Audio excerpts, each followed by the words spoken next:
Good morning everyone. Rashida virtual class में आप सभी लोगों का स्वागत है।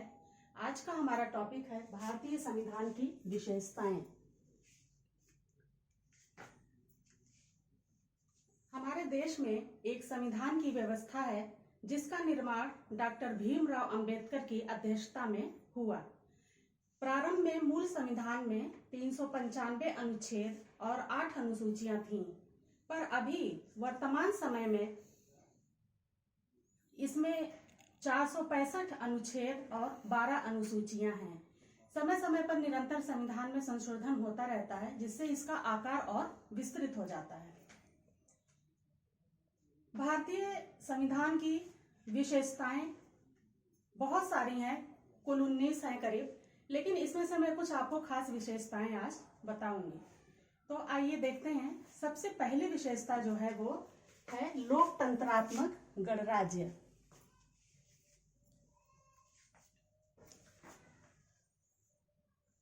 हमारा संविधान के अनुसार देश जो है वो लोकतंत्रात्मक गणराज्य है, यानी यहाँ पर लोकतंत्रात्मक व्यवस्था है, यानी जनता के द्वारा प्रतिनिधि चुनकर आते हैं और वो शासन की व्यवस्था को चलाते हैं।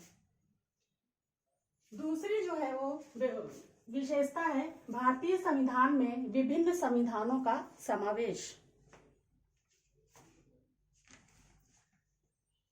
हमारे देश का जो संविधान है उसको बहुत अच्छा बनाने के लिए विभिन्न संविधानों की जो कुछ खास अच्छाइयां हैं उसका समावेश किया गया है। जैसे अमेरिका में संघात्मक व्यवस्था है, तो वहां से हमारे संविधान में संघात्मक व्यवस्था को लेकर सम्मिलित किया गया है। इसी प्रकार ब्रिटेन में संसदीय प्रणाली है, तो संसदीय प्रणाली हमारे संविधान में सम्मिलित किया गया है। अमेरिका से मौलिक अधिकार लिया गया है। इस प्रकार विभिन्न संविधानों का समावेश करके हमारे संविधान का रूप जो है वो बहुत ही अच्छा बनाने की कोशिश किया गया है। तीसरा है कठोर एवं लचीलापन संविधान का समन्वय।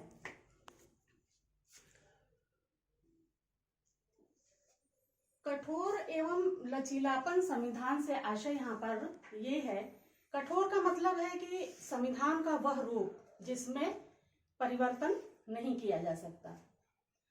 लचीलापन का मतलब ये है संविधान के वह रूप जिसमें आवश्यकता अनुसार परिवर्तन किया जा सकता है।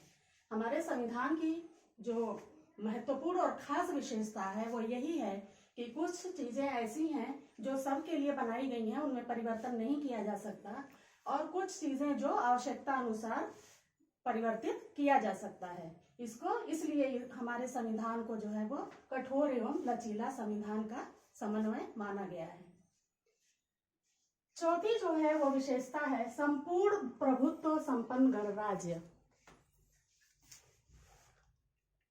संपूर्ण प्रभुत्व गणराज्य से आशय ये है कि हमारे संविधान में ऐसे तत्वों का समावेश है जिससे सभी के अधिकारों और सुरक्षा का ध्यान रखा गया है, सबके, ताकि हमारा जो देश है एक संपूर्ण प्रभुत्व गणराज्य बन सके। तो हमारे भारतीय संविधान की एक ये बहुत ही महत्वपूर्ण विशेषता है कि ये संपूर्ण प्रभुत्व संपन्न गणराज्य है। पांचवी विशेषता जो है वो एकीकृत न्याय की व्यवस्था। संविधान में इस बात का उल्लेख है कि एकीकृत न्याय की व्यवस्था की गई। एकीकृत न्याय की व्यवस्था का मतलब यह है कि हर देश में एक उच्च न्यायालय है, हर राज्य में एक उच्च न्यायालय है, जिससे राज्य में जो भी किसी को कुछ प्रॉब्लम होती है, समस्या आती है, तो वो अपने समस्याओं के समाधान के लिए उच्च न्यायालय में जाकर न्याय की अपील कर सकता है। और एक सर्वोच्च न्यायालय है देश में। जब राज्य में न्यायालय से उचित न्याय नहीं मिलता, उसे लगता है, किसी भी नागरिक को ऐसा लगता है कि हमें उचित न्याय की आवश्यकता है, तो वह सर्वोच्च न्यायालय में अपील कर सकता है। छठवीं विशेषता है आपातकालीन प्रावधान। हमारे संविधान में आपातकालीन प्रावधान की व्यवस्था भी है। इसका आशय ये है कि जब भी कोई समस्या आती है या जैसे आपातकाल का कोई समय है, तो जैसे राष्ट्रपति अगर देखेगा कि मतलब देश का शासन व्यवस्था ठीक से नहीं चल रहा है, तो वो आपातकाल की घोषणा करके पूरी शासन व्यवस्था अपने अधिकार में ले सकता है। तो आपातकालीन प्रावधान भी है। सातवीं जो है वो विशेषता है धर्मनिरपेक्ष राज्य। संविधान में इस बात का उल्लेख है कि हमारा देश जो है वो धर्मनिरपेक्ष राज्य है। धर्मनिरपेक्ष राज्य से आशय ये है कि संविधान किसी भी धर्म विशेष को कोई विशेष व्यवस्था नहीं देता है। वो सभी धर्मों का समान रूप से सम्मान करता है और सबको समान रूप से अधिकार देता है।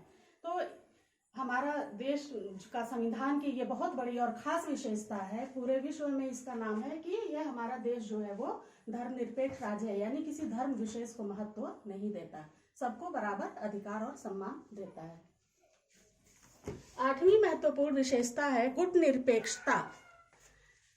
हमारे संविधान में इस बात का भी उल्लेख है कि हमारा देश जो है वो गुटनिरपेक्ष राज्य है, यानी वो किसी गुट में सम्मिलित नहीं है। वो अपने सारे अधिकार और अपने निर्णय लेने के लिए पूर्ण रूप से स्वतंत्र है, वो किसी गुट में शामिल नहीं है। तो ये हमारे भारतीय संविधान की बहुत बड़ी विशेषता और खास और महत्वपूर्ण विशेषता है कि वो गुट निरपेक्ष है, यानी वो किसी गुट में सम्मिलित नहीं है। इसके बाद 9th जो है वो विशेषता है मौलिक अधिकार।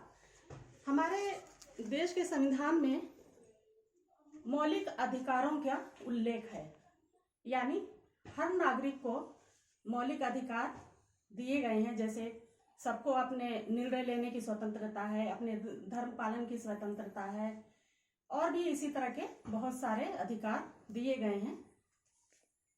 तो हमारे संविधान में अधिकारों का भी, नागरिक के अधिकारों का भी उल्लेख है। 10वीं विशेषता है मौलिक कर्तव्य। हमारे देश में जो संविधान में मौलिक अधिकार की व्यवस्था की गई है, अधिकार से तात्पर्य ये नहीं है कि हम अपने अधिकारों का दुरुपयोग करें। हर नागरिक को अधिकारों का जो उसे प्रदान किया गया है, तो उसके कुछ मौलिक कर्तव्य भी हैं। ऐसा नहीं कि वो उसका दुरुपयोग करेगा। हर नागरिक का ये कर्तव्य बनता है कि वो जो भी कार्य करता है अपने देश के हित में करे, वो उसके देश के हित में हो। ये उसका कर्तव्य है कि अपने वो संविधान के नियमों का पालन करे और जो भी कार्य कर रहा है देश के हित की सुरक्षा और एकता का ध्यान रखते हुए करे। तो ये हमारे आज का जो हमारा टॉपिक था भारतीय संविधान, ये बहुत ही एसएसटी का बहुत ही महत्वपूर्ण टॉपिक है। तो हमने आज आपको बताया कि हमारा भारतीय संविधान कैसा है, उसमें कितने अनुच्छेद और अनुसूचियां हैं, उसकी खास जो विशेषताएं हैं वो क्या हैं, जो बहुत ही महत्वपूर्ण है, वो हमने आपको बताया। और आज का जो हमारा टॉपिक है यही समाप्त होता है और नेक्स्ट टॉपिक पे हम आपको फिर मिलेंगे। थैंक यू, धन्यवाद।